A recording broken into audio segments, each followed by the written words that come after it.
Okay, let's go over the new changes I've made. First off, I've changed the extra hearts.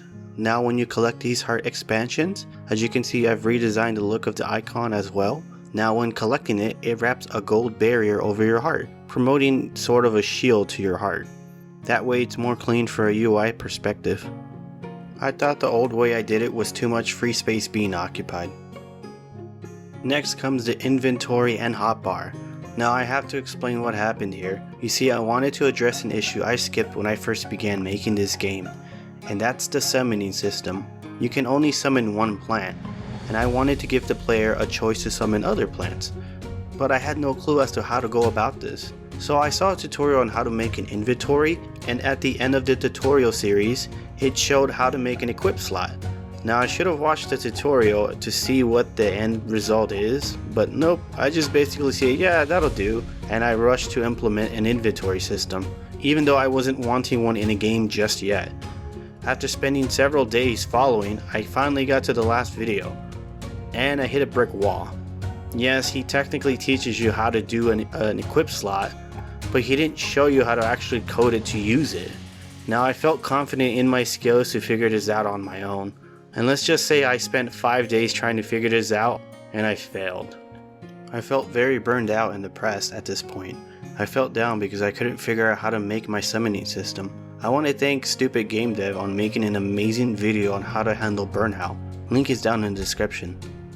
After I recovered from Burnout, I began to write down ways I could redo my summoning system. Honestly, I felt doubt at this point and even thought of scrapping the entire project. Days went by and I had nothing accomplished. Then lightning struck.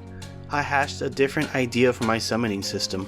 I went about making it so that you can visually see the plant following you, and when you hit space to summon, the plant will transform battle ready. The new system for summoning will only focus on this one plant, but later on you will find elements in which ways to evolve your plant into different types to help you solve out different puzzles later on in the game and different enemies. There will be a fire element and a water element early on to show what I mean. As for the inventory, as of now, I'll keep it. I'll shrink it down to just a few slots and come up with ways to go about using it. I'll save that problem for another day, and I'll ditch the hotbar. I really don't need it, honestly. Thank you for being patient with the second devlog of Growth of Redemption, but these videos will be releasing once a month, so I can properly work on it. Maybe 2 depending on what I'm setting up. For the next devlog, I'm going to tackle a lot, so wish me luck. Just to go over it really quickly, I'm going to be basically rewriting most of the code here. Most of the code works, but it's all sloppy, spaghetti mess, honestly. So I'm going to be implementing a lot of state machines, which is one of my to-do list, which is something I wanted to do early on, but I just skipped it. I don't want to pass on it some more, so I want to implement that right now. So I don't know how long it's going to take for me to rewrite everything, but that will be just some of it. I will do other stuff, but you will have to see on the next devlog. And now on to some other matters. I have changed the direction of this game. What I mean by that is I will no longer be seeking a Steam release. Instead, I seek to release a demo of this game. The demo will consist of 3 to 4 levels and then the boss level. And that's it. Now the level layout you currently see is temporary. I will expand upon the areas to fit puzzles that I have in mind for, and maybe some destructible objects as well. When I finish the demo, I will release it to itch.io and GameJolt. I will have the whole trailer treatment as such for it.